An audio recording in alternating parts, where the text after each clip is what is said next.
Senhor, povo de Deus, tem glória para Jesus aí? Por gentileza, Atos dos Apóstolos, capítulo de número 4, versículo de número 20.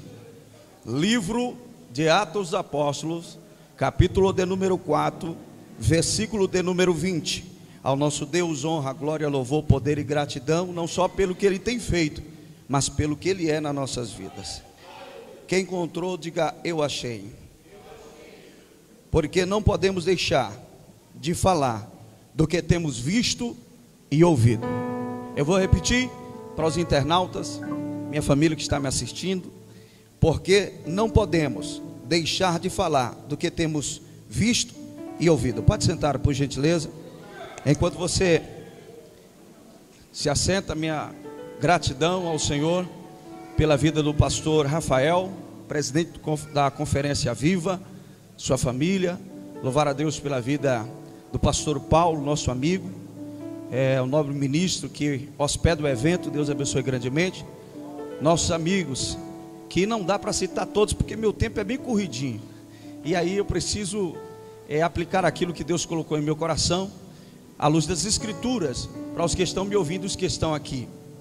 Mas quero louvar a Deus pela vida dos cantores, louvar a Deus pela vida da igreja. Deus abençoe grandemente aqueles que estão intercedendo por nós, na pessoa do pastor, na pessoa do cantor Fabiano Barcelo. Deus abençoe sua vida grandemente. Todos os demais adoradores levitas que aqui estão, os que louvaram ontem também, você faz parte dessa geração que tem levantado outros para a glória de Deus. Deus abençoe sua vida. Louvar a Deus pela vida do pastor, nossos pastores que ministraram ontem, nossos amigos, pastor Romerito, pastor Arismar Miranda, pastor Elinaldo. Deus abençoe grandemente. Pastor Fernando, meu amigo está ali de longas datas, pastor Daniel. Deus abençoe sua vida. Pois bem, meus irmãos, não dá para falar tudo, senão a gente não, pastor Fernando Moreira, grande amigo, os que já ministraram aqui, palavras poderosíssimas, porque falar, irmão, de Cristo é algo extraordinário. E o texto está dizendo em um contexto que é um contexto de perseguição, devido a um benefício feito a um homem que foi curado.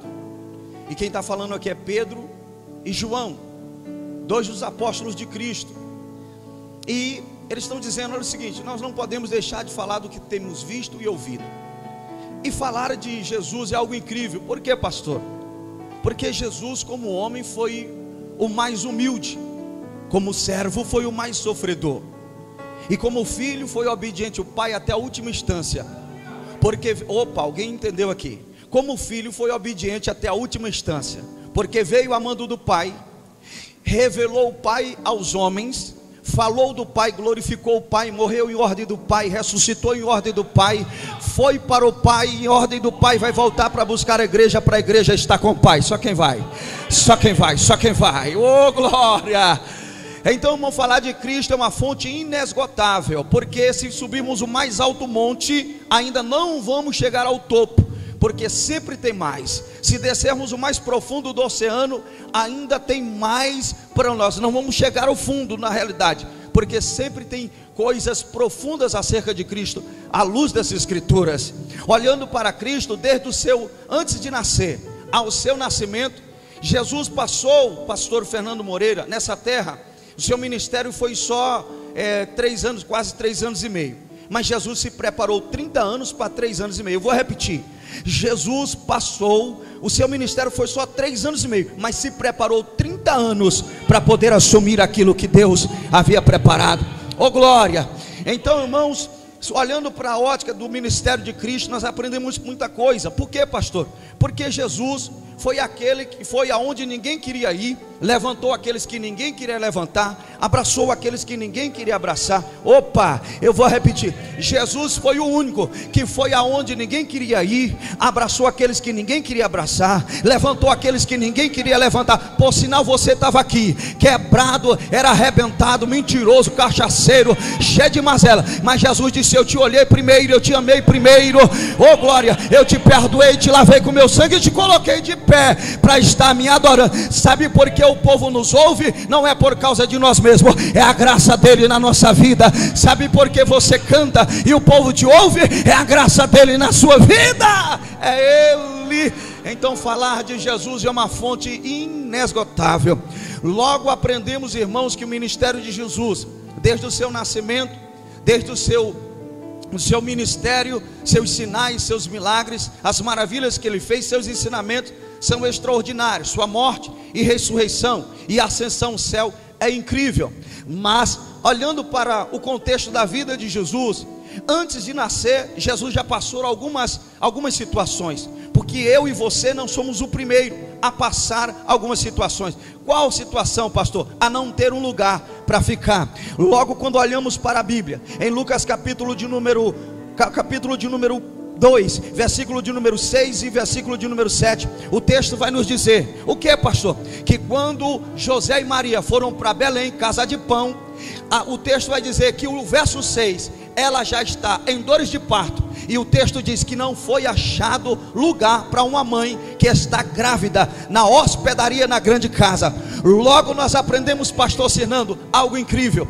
Se na grande casa não foi achado lugar para Jesus, o texto vai nos dizer que então Jesus que ia nascer, claro, sua mãe e José, o texto vai dizer que ele vai nascer em uma estribaria. E aí, pastor? E vai ser colocado numa manjedoura. Ô pastor, não entendi nada. Você não é o primeiro a não ter um lugar. Você não é o primeiro a não ter um lugar aonde estar, aonde ficar, a ser aconchegado. Olhe para cá, o maior nasceu em uma manjedoura porque não teve lugar para ele. Eu vou repetir, o texto do versículo 7 do capítulo 2 diz assim: e ele nasceu numa manjedoura porque não teve lugar. Ô pastor, não entendi. Aprenda uma lição de Deus. Se ele sendo maior não teve lugar, então não te preocupa quando alguém te rejeitar, quando alguém falar alguma coisa. Opa, alguém entendeu? Ei, irmão, se ele sendo maior nasceu num lugar simples, então, irmão, fique tranquilo, descanse seu coração, que os maiores projetos de Deus nasceram em lugares simples. Eu vou repetir, os maiores projetos de Deus nasceu em lugares que ninguém dava nada. Quando a gente olha para José, não foi entendido pelo pai, odiado pelos irmãos, não foi compreendido por Potifar, e foi até injustamente lançado no cárcere, esquecido pelo copeiro. Deus disse: não preocupa não, é lá da prisão que eu trago José para ser governador. Opa, é lá da prisão que eu trago ele para ser governador. É assim os grandes projetos de Deus. Gideão estava malhando o trigo no lagar, mas o texto vai dizer que foi lá que o Senhor foi chamar o menor para ser um grande guerreiro em todo Israel. A Bíblia diz que tinha um pastor que era um adorador por excelência, com a sua harpa no meio do rebanho, e de repente chega alguém e diz: Davi, estão te chamando lá na casa do teu pai. Escolheram 7, não deu nada, mas quem sabe não é tu. Lá vem Davi, o menor, mas é esse que Deus escolheu. Opa, alguém entendeu? O menor, mas é esse que Deus separou. Lá vai, eu estou profetizando. O menor é o improvável, mas é esse o grande projeto de Deus para ser o maior rei de Israel. Quem pode adorá-lo? Quem pode adorá-lo?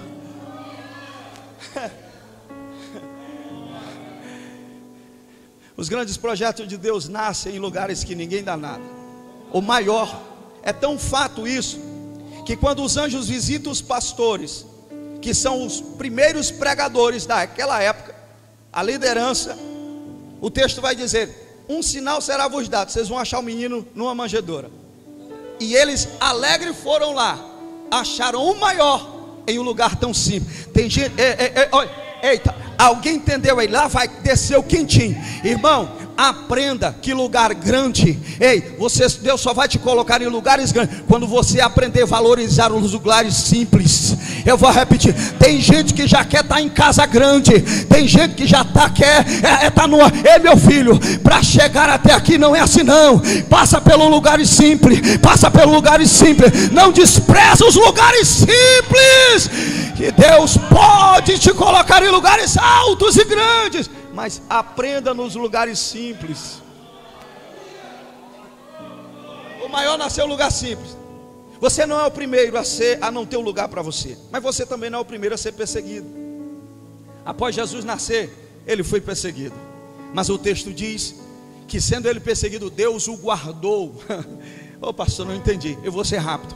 Ei, quem é um projeto de Deus e quem Deus o chamou, não se preocupe não, vai ter luta, vai ter perseguição, mas o Senhor que te chamou vai guardar a tua vida, vai guardar a tua história.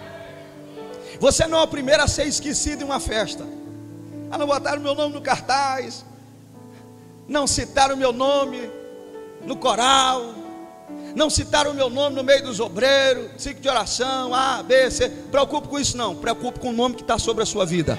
Ei, eu vou repetir, não se preocupe com o seu nome. Maior do que o seu nome é o nome daquele que está sobre a sua vida, sobre a sua casa, sobre a sua história e sobre o seu ministério. Tem muita gente preocupada com o nome, preocupe não. Jesus foi para a festa com José e Maria e lá esqueceram Jesus. É bem na verdade que o menino passa da fase, com 12 anos no meio judaico, passa da fase de criança para adolescente e passa a ser filho da lei.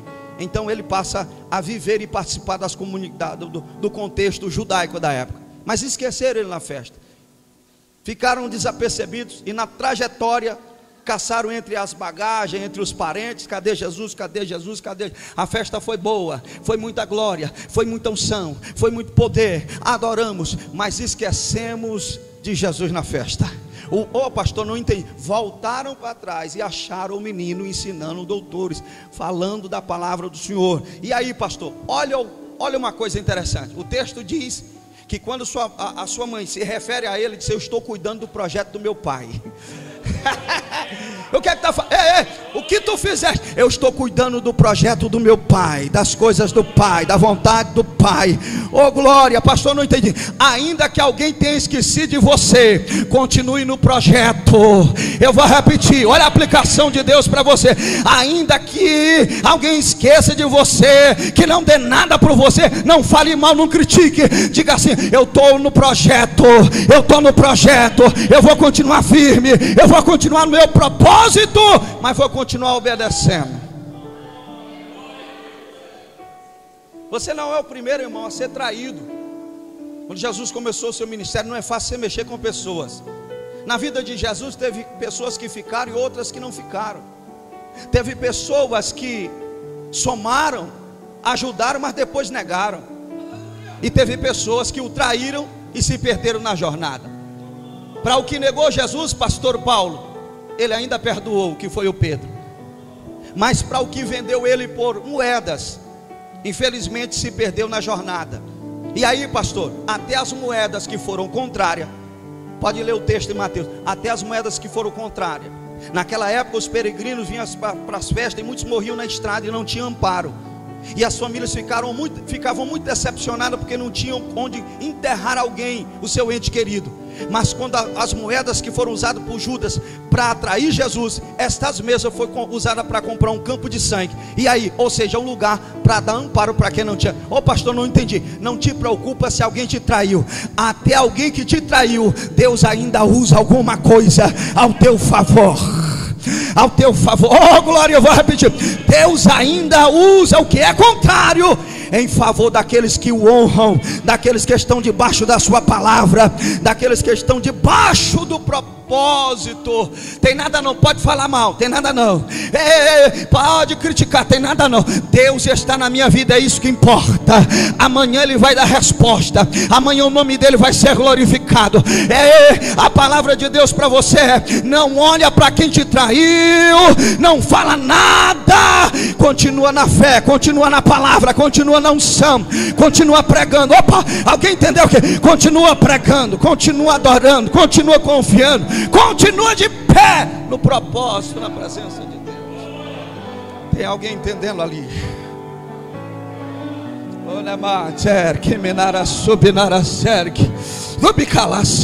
Levante a sua mão, por favor, 1 minuto. Eu estou sentindo os céus aqui. Deus está dizendo: filho, eu te dou força em meio à situação da tua vida.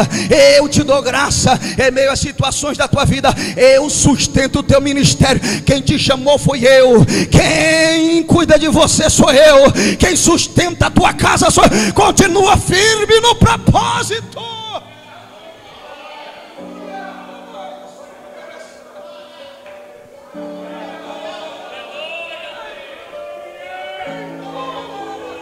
Olha alguém adorando ali. Olha alguém chorando lá. Você não é o primeiro a não ter um lugar para você, a ser perseguido, a ser esquecido, a ser traído. Ei, Jesus é o nosso maior modelo, mas ele foi manso e humilde.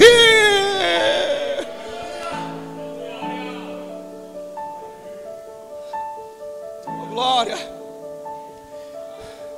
Em 3 anos e 6 meses, Pedro e os demais apóstolos aprenderam com Jesus o que é misericórdia.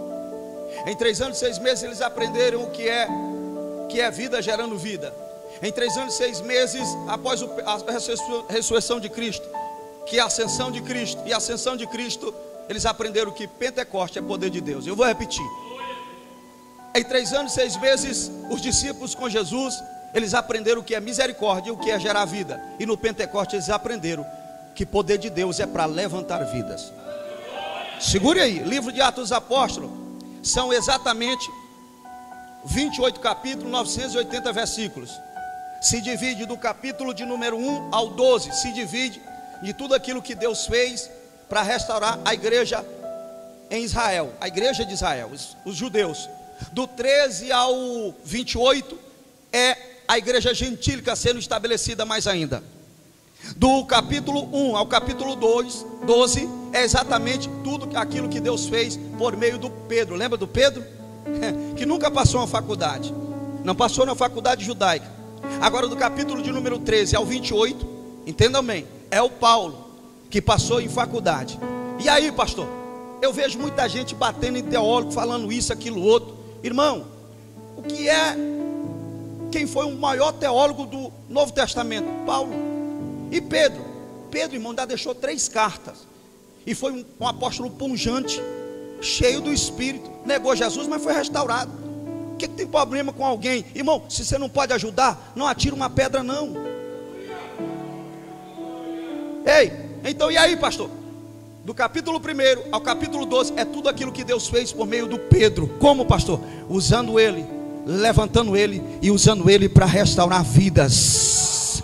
Do capítulo de número 13 ao capítulo de número 28 é o Saulo que se transformou em Paulo, sendo usado por Deus. O Pedro não tinha tanto conhecimento, não passou em uma faculdade, mas foi usado por Deus. O Paulo tinha conhecimentos na área judaica, mas foi usado por Deus. Pastor, e o que está em igualdade aí é que o Espírito de Deus usa um Pedro que nunca passou em uma faculdade, mas usa o Paulo que passou em uma faculdade. Eu vou repetir. Deus, o Deus que usa o Pedro que nunca passou em uma escola judaica, usa o Paulo que passou em uma faculdade. E aí, pastor, ele usa quem dá lugar. Ele usa quem dá lugar. Ele usa quem dá lugar. Ele usa quem dá lugar. Se tu dá lugar, o Espírito Santo te enche. Se tu dá lugar, o Espírito Santo te leva mais à frente. Se tu dá lugar, ele vai te usar com poder e autoridade. Oh, glória. Deixa ele te usar. Se tu não tem, não fala do que tem. Porque o Deus que usou o Pedro que não tinha, usou o Paulo que tinha. Dentre os 27 livros do Antigo e do Novo Testamento, 21 são cartas e 13 foram escritas por Paulo e 3 por Pedro. Por que a gente tem tanta dificuldade de entender que o que Deus tem na tua vida é o que Deus tem na tua vida, e o que Deus tem na minha vida é o que Deus tem na minha... Não, cantor. Aquilo que Deus lhe deu, Deus só para você e acabou. Deu para você, pastor Fernando, aquilo que Deus te deu acabou, é teu e pronto. não vai nascer outro pastor Rafael, não, não, irmão.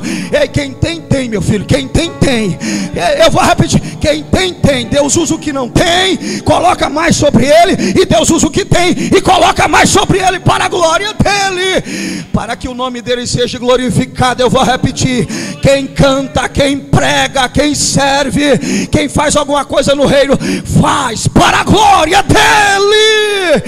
Oh, quem pode adorá-lo? Quem pode adorá-lo?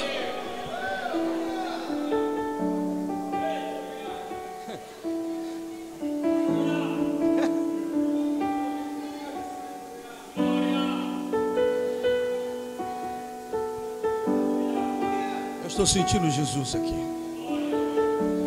Meu tempo está se findando.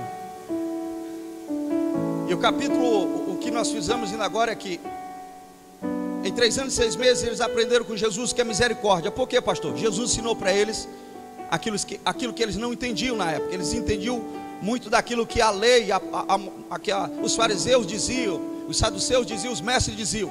Eles falavam muito, mas viviam pouco. Jesus mais, não só falou, mas vivia o que pregava. Ei, e o texto, o contexto do que eu estou falando vai nos ensinar algo incrível. No discipulado eles aprenderam o que é misericórdia.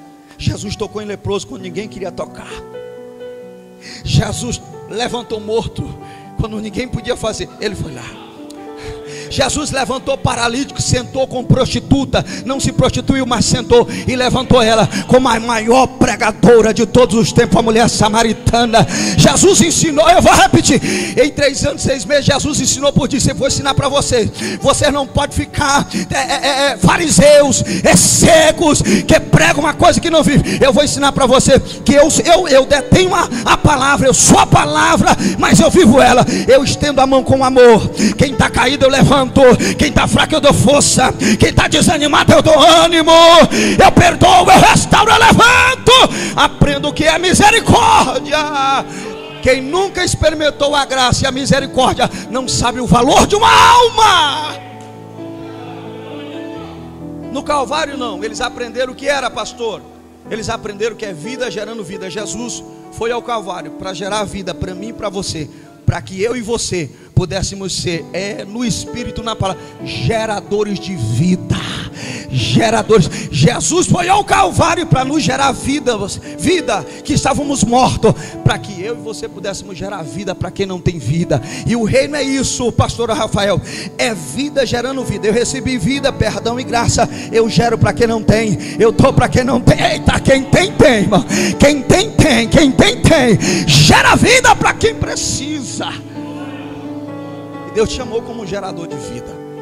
Mas no Pentecoste não, eles aprenderam que poder de Deus não é para a glória humana.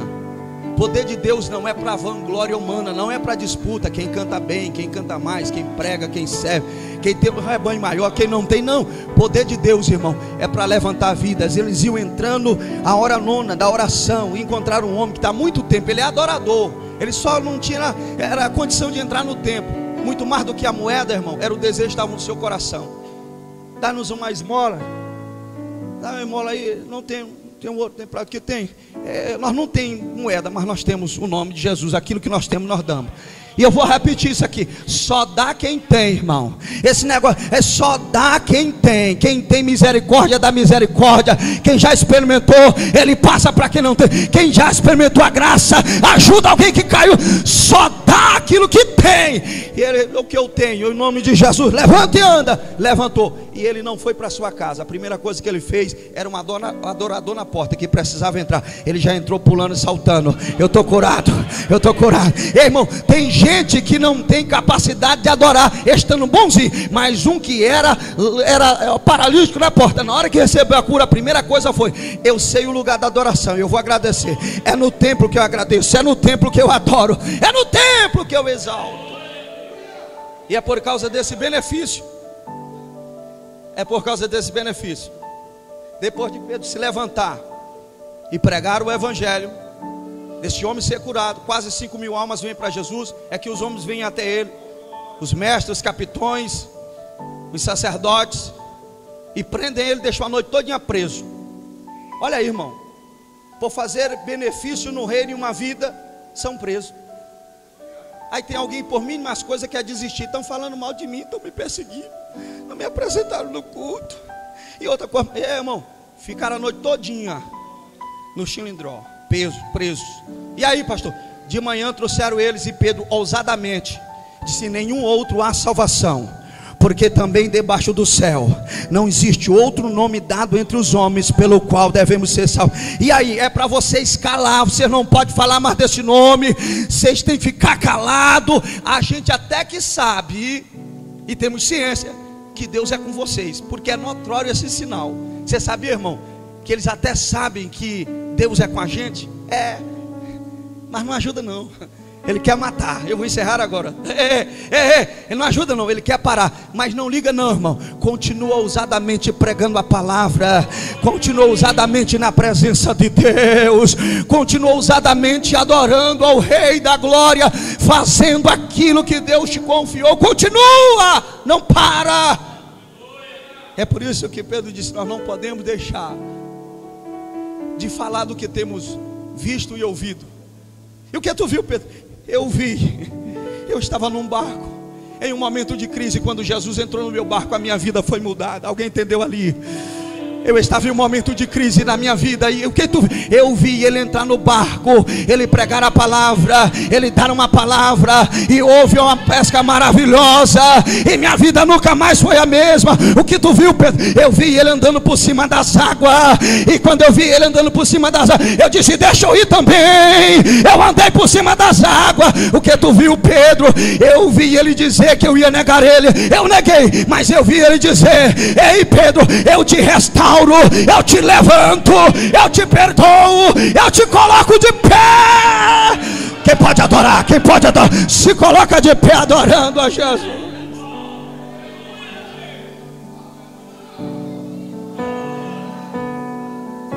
Não podemos deixar de falar da banha Sergue, do que temos visto e ouvido.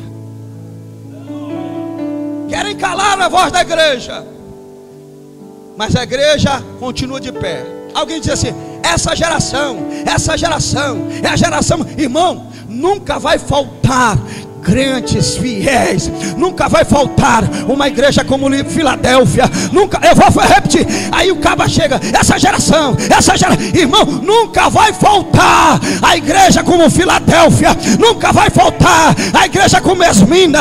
Ela é perseguida, mas continua de pé, ela é perseguida, mas continua ponjante. Nunca vai faltar uma igreja como Filadélfia. É pequena, não tem força, mas guarda a palavra, mas guarda a palavra.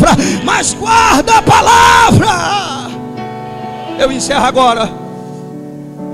Eu quero orar por você que tem ministério, e eu quero orar para que Deus continue te dando graça. Corre aqui, para você continuar de pé, ousadamente fazendo aquilo que Deus te confiou no ministério. Eu quero orar por você. Pastor, eu tenho ministério, eu sinto a chama arder, mas eu sinto dificuldade. Eu quero orar por você. Vem, corre lá, vem, eu sei que tem. Eu vou fechar agora a minha participação. Vem, eu quero orar por você. Oh, glória. E o texto diz que depois de Pedro fazer isso, eles foram orar. E o texto diz que orando, disse: Senhor, Tu é Deus no céu e na terra, nos dá ousadia. Depois da perseguição, eles pediram ousadia. Você que está passando por alguma coisa, e de todas as maneiras o adversário quer parar a tua chamada, é você que o Senhor está falando. Eu quero orar por você. Ei, a ordem de Deus para você: não para o teu ministério, não para a tua chamada, não para a tua chamada. Quem te chamou foi eu, quem te levantou foi eu, a tua história cuido eu, a tua casa cuido eu. Levanta, faz a minha obra, levanta e prega a palavra, levanta e canta, levanta e serve. Não podemos deixar de falar. Olha alguém de joelho adorando. Eita, adora. É com você que o Senhor está falando. Não para o teu ministério, não deixa de falar, não deixa de adorar, não deixa de servir a Ele. Não podemos deixar. Pai querido, eu te apresento os teus filhos. E quando eles oravam, o Espírito Santo os revertiu mais ainda. Sabe por que a igreja está de pé? É porque o Espírito Santo está revertindo, é porque o Espírito Santo está cuidando, é porque o Espírito Santo está consolando. Sabe por que você não parou? Porque você não desistiu? É o Espírito Santo contigo, é o Espírito Santo dizendo: vai, vai, vai, continua. O céu está aí, o céu está próximo, mas continua pregando a palavra. Quem pode adorar? Quem pode adorar? Pai querido, toma os teus filhos nas tuas mãos, dê a eles graça, dê a eles força, dê a eles ânimo, dê a eles vigor, sabedoria, ousadia, autoridade, interpretez, unção, poder para continuar pregando as boas novas de salvação. Levante a sua mão que eu vou dizer algo aqui. A igreja vai continuar de pé, pode vir o que vier, pode vir o que vier, a igreja vai continuar crente, a igreja vai continuar marchando, a igreja não vai se calar, a igreja não vai se calar perante o mundo.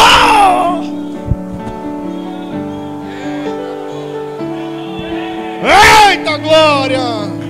Cadê a cantora?